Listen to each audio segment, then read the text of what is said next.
We're talking about the new documentary Sin by Silence with the director and producer of it, Olivia Klaus, with Alyce LaViolette, who's an expert witness and a domestic violence counselor, and with Brenda Clubine, who's in the documentary as the founder of the support group, who is now out of prison after 8 months, or for 8 months after serving 26 years behind bars for the killing of her husband.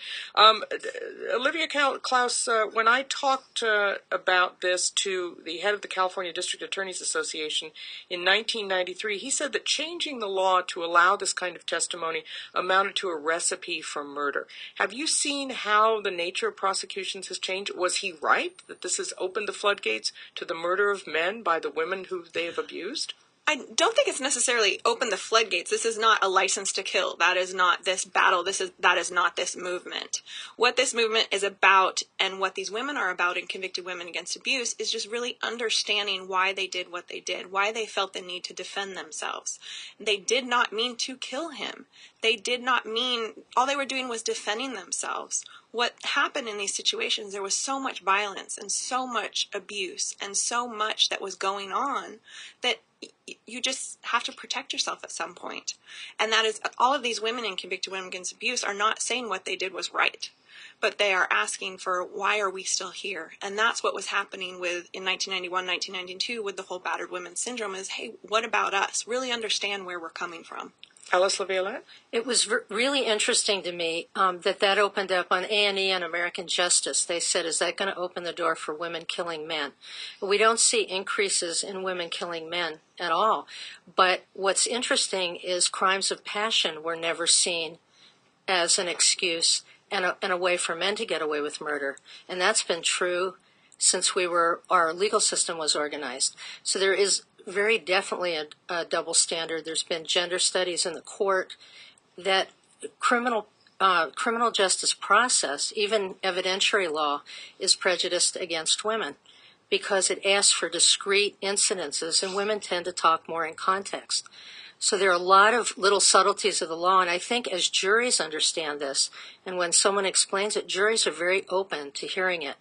Not to say, okay, you're off unless it happened right at the moment, but to say this at least explains something, and you're not a threat to society.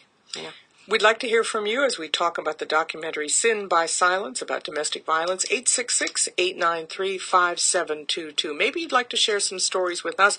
Maybe you are a victim of domestic violence. Maybe you're someone who's taken part in a court process as a juror or an attorney in a domestic violence case. We'd like to hear from you at 866-893-KPCC. You can also let us know on the Pat Morrison blog at kpcc.org your thoughts and your ideas about this. Maybe you have questions for Brenda Clubine, or for Olivia Klaus, the director and producer of Sin by Silence, or for Alyce LaViolette, the domestic violence counselor for both survivors and perpetrators. Call and let us know at 866-893-KPCC or on the Pat Morrison blog. Olivia Klaus, we mentioned this is going to be shown throughout the Southland this summer. Where is it going to be screening and when that people can see? You can go to our website at sinbysilence.com. We have a lot of stuff here locally that we're planning with various organizations and universities. And then this fall we will be going on tour. So people will be able to ask questions afterwards of all of you about... When we're on tour, Brenda and I will be touring, and we will be showing the film, and Brenda will get up to hold a discussion afterwards. And so definitely the way to keep on track is through our website at sinbysilence.com. When we come back, we're going to be hearing more from Brenda Clubine about the questions. This documentary raises the kinds of questions she has been hearing as she's out and talking about it with victims of domestic violence, even perpetrators of domestic violence, and people in the law enforcement system who've dealt with it. More from all three of my guests when we come back in a moment at 89.3 KPCC.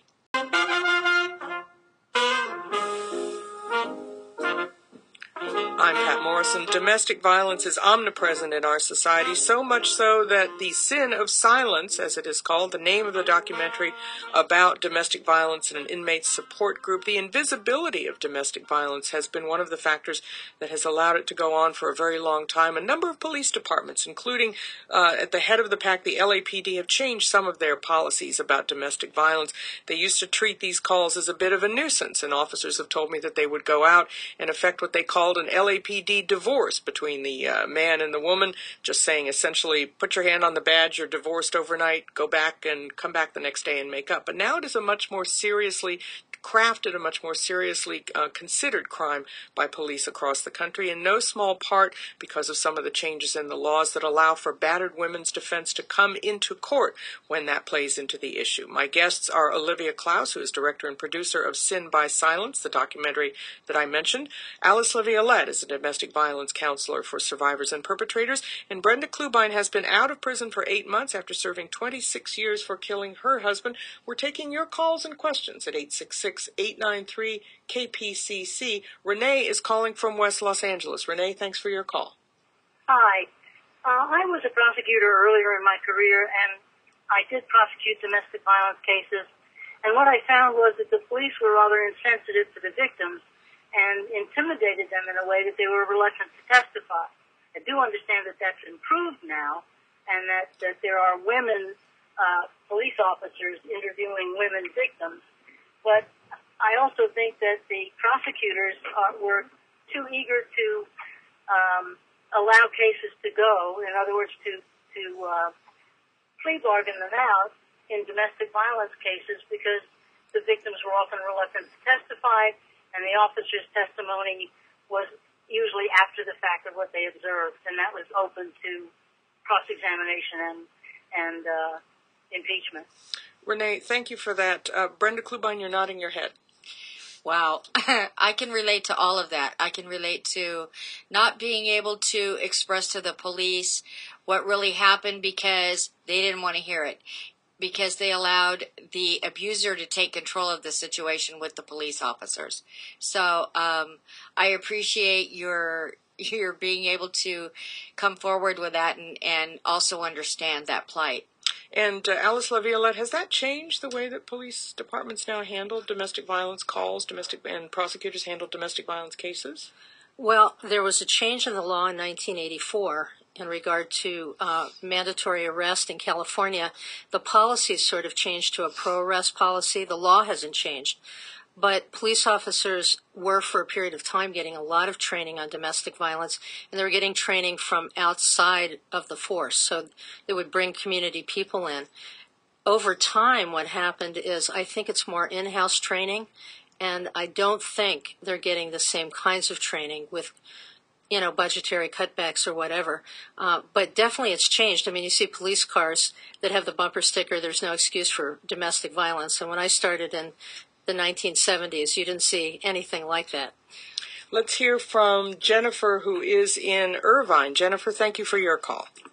Hi, thank you. My question is for Miss LaViolette, or anyone who can answer it. Actually, I have a judge on a case where a prior male judge gave me a permanent restraining order. The new female judge, she's actually in San Diego, said she removed the restraining order and wanted us to start co-parenting, was her reason. And I have since come into her courtroom with written emails from my ex-husband telling me I'm not going to live to see the end of this divorce, and she refuses to give me a restraining order. And I don't know what to do. My current attorney says we don't want to upset the apple cart and ask for a new judge and just try and get the best result we can without that, but I am afraid for myself, and I have a 4- and a 6-year-old. Jennifer, very afraid. Jennifer, stay on the line, okay, and don't go away. Let's hear first from Alyce LaViolette. Jennifer, one of the things I would do is connect with the local shelter and ask for a court advocate. You need a victim advocate to work with you, and you probably need an agency behind you. And that would be helpful. So I would get on the line with the shelter and do it during normal working hours, because that's when the full staff is usually there. The other thing is you could get an expert witness. That's expensive. You can usually get some advice from an expert, maybe over the phone, but it would be really helpful for you to have an agency behind you and court watch. There are groups of people that sometimes go to court, observe what a judge is doing, and then make reports on that. So